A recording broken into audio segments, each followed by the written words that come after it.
Day the cloth fell from my brother's mirror, I knew our family would never be the same again. Sunlight entered his room like it was angry, sharp, and fast, and in that 1 second, I saw my brother's face break into pieces inside the glass. My heart jumped. My legs went weak. I wished I had closed my eyes earlier. I wished Nipa had not taken light that afternoon. But some things come when they want, not when we are ready. Let me go back to how it all started. My brother Sadiq has always been a quiet man.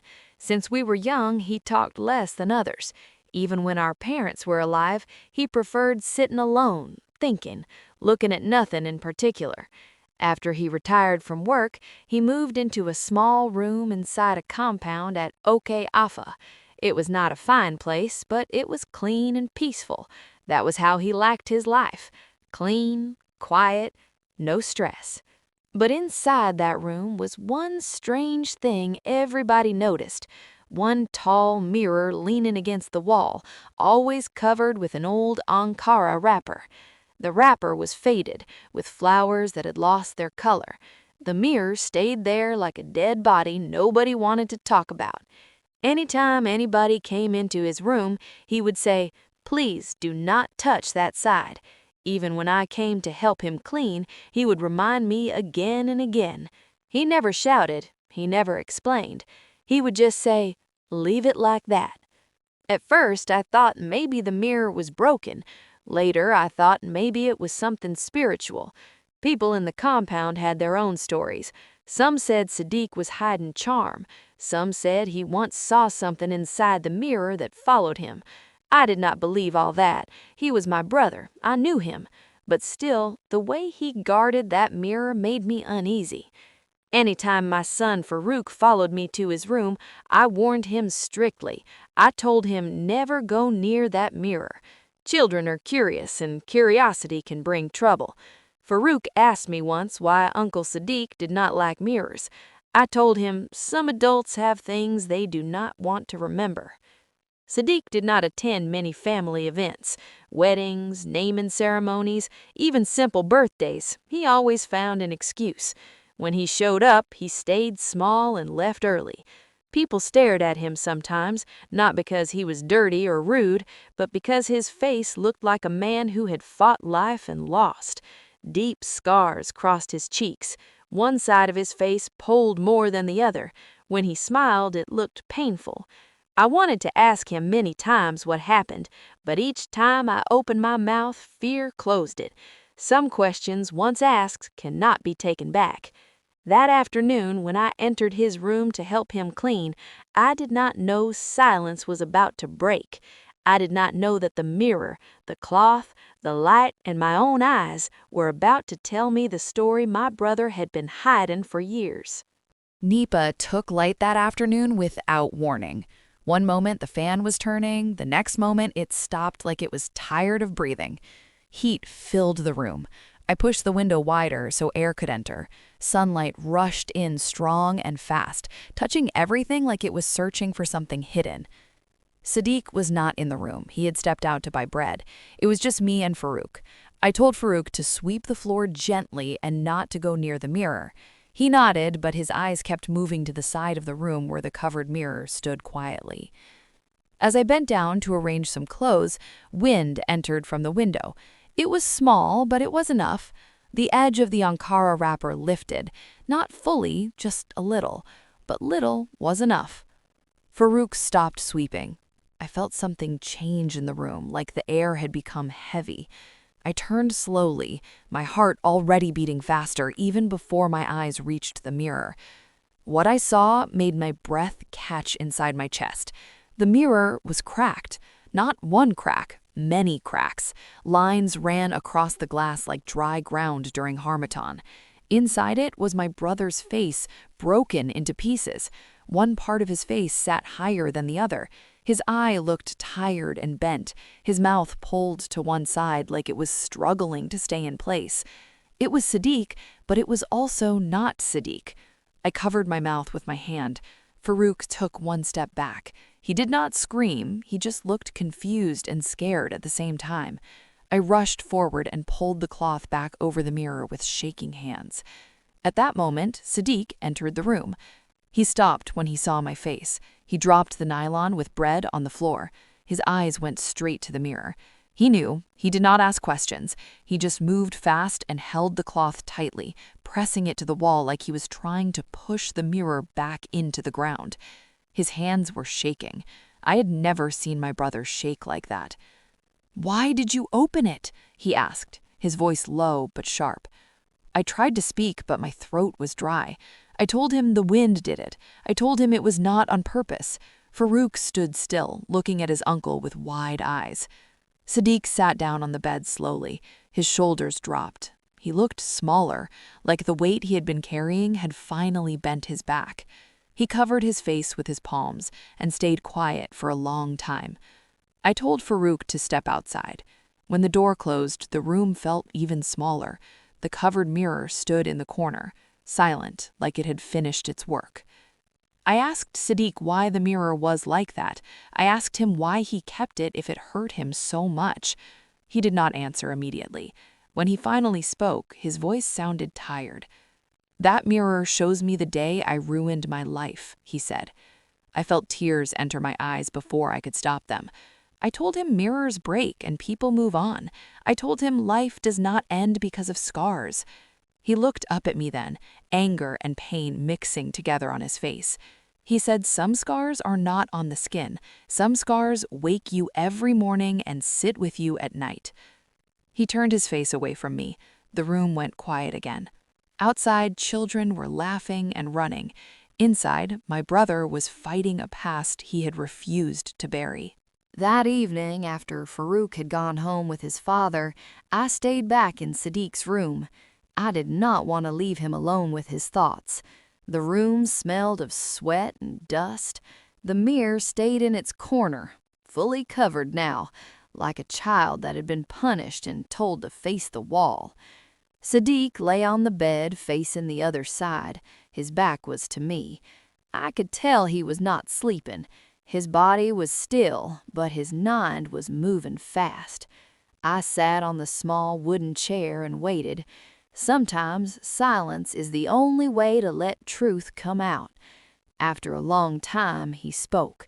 He said the mirror came into his life on the happiest day he ever planned, the day he was meant to marry Zainab. As he talked, his voice stayed low, but every word landed heavy in my chest. He said that morning his room was full of excitement. His clothes were laid out neatly. Friends had called to tease him. Our mother had prayed for him before she died, telling him marriage would calm his spirit. Then the fight happened. Zainab's family and his family had argued over money. Pride entered the room. Words flew like stones.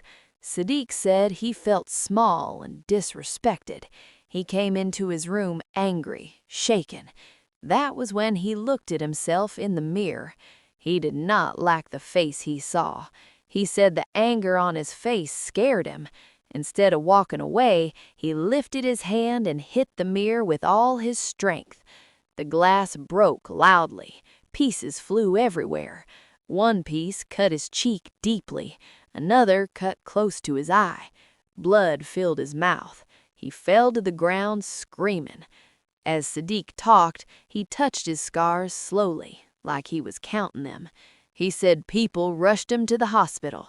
By the time he came out, his face was stitched, swollen, and changed forever. Zainab never came to see him. Her family said the fight and the broken mirror were bad signs.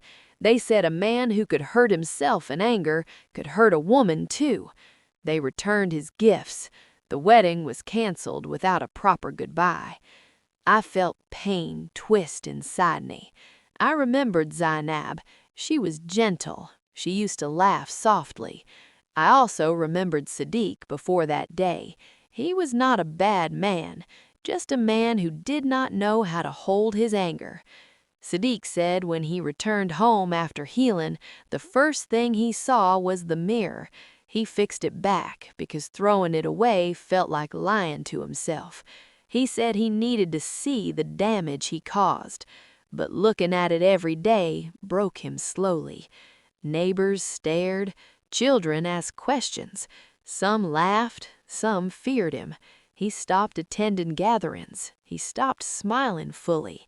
He started hiding the mirror because he could not stand seeing his own face stare back at him like an accusation. As he finished talking, his voice shook. He said he did not hide the mirror because of fear. He hid it because he was ashamed of the man he became that day. Tears ran down my face freely. I moved closer and held his hand. His hand felt cold. I told him life had already punished him enough. I told him the mirror had become a prison, not a reminder. He did not answer me. He only closed his eyes, like a tired child who had cried too much. That night, as I prepared to leave, I looked once at the covered mirror. I understood then that the mirror was not showing a broken face. It was showing a broken man who had not forgiven himself. The days after Sadiq told me his story were heavy. I carried his pain with me even when I left his room. When I cooked, I thought of him. When I slept, I saw the cracked mirror in my dreams. I knew that hearing the truth was not enough. Something had to change, or my brother would grow old, hiding from his own reflection. I started visiting him more often, not to talk, but to stay. Sometimes I swept his room, sometimes I cooked for him, sometimes we sat in silence. Each time I entered, my eyes went to the corner where the mirror stood, still wrapped like a secret that refused to die. One afternoon, I gathered courage and spoke. I told Sadiq that the mirror had already taken many years from him. I told him he had paid for his mistake again and again. I reminded him that anger ruined one day, but shame was ruining his whole life. Sadiq listened quietly. His face stayed hard. He told me the mirror was the only thing that kept him honest. He said if he uncovered it, he would forget how easily he could destroy everything. He said some people needed pain to behave well. I felt anger rise in me. I told him he was punishing himself like he was still in court with no judge to say stop. I told him he was not the only one hurt by that day. Our family lost him too. His silence had pushed us away. That was when his voice rose. He asked me if I knew what it felt like to watch people's eyes slide away from your face. He asked me if I knew how it felt to hear children whisper. He asked me if I knew how it felt to love someone and lose them without a chance to explain. His words cut me. I kept quiet. I knew then that this fight was not about the mirror alone. It was about fear. Fear of being seen, fear of being accepted and then rejected again. A few days later, something small happened that shook him. A little girl in the compound fell and hurt her knee. She cried loudly. Sadiq was the first person to reach her. He lifted her gently and cleaned her wound. The girl looked at his face and stopped crying. She touched his scar and smiled. She told him he looked like a strong man from a story. I watched his face change. That moment stayed with him. That evening, when Nepa brought light, Sadiq stood up suddenly. He walked to the mirror. My heart beat fast. He held the cloth and stood still for a long time. His hand shook. He let go. He sat down again. Later that night, he told me he was tired of running. He said hiding had not healed him. It had only made him smaller. I did not answer. I just stayed.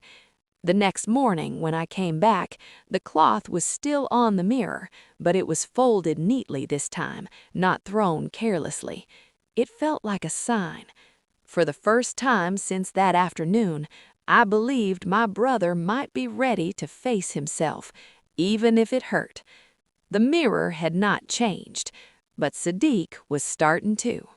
The morning Sadiq removed the cloth from the mirror, the room was quiet, like it was holding its breath. I was there. He did not call me, but something in my spirit told me to go early. When I entered his room, I saw the cloth folded on the chair. My heart skipped. The mirror stood naked against the wall. Sunlight from the window touched it gently. The cracks were still there. The broken lines still crossed the glass. His face inside it was still uneven, still marked by scars. Nothing had changed on the surface. But Sadiq stood in front of it, calm. He did not rush. He did not look away. He looked at himself like a man meeting an old enemy and realizing the fight was over. His shoulders were straight. His breathing was slow. I watched quietly. After a long time, he spoke. He said he used to think the mirror was judging him. He said he believed the cracks were shouting his failure. But standing there now, he said he saw something else. He saw a man who survived his own mistake. He saw a man who did not die that day. Tears rolled down his face, but he did not wipe them. He let them fall. He told me he kept the mirror because throwing it away felt like pretending the past did not happen. But covering it had been worse. It had turned his room into a prison and his mind into a dark place. That day, he did not fix the mirror. He did not replace it. He left it exactly as it was. Later in the week, he followed me to a family gathering. People noticed. Some stared, some smiled, some looked away. Sadiq did not hide. He greeted people, he sat among them. When a child asked about his face, he explained calmly that life sometimes leaves marks on people. The child nodded and moved on. I watched my brother laugh that day. Not a big laugh, but a real one, the kind that comes from the chest, not from fear. Weeks passed.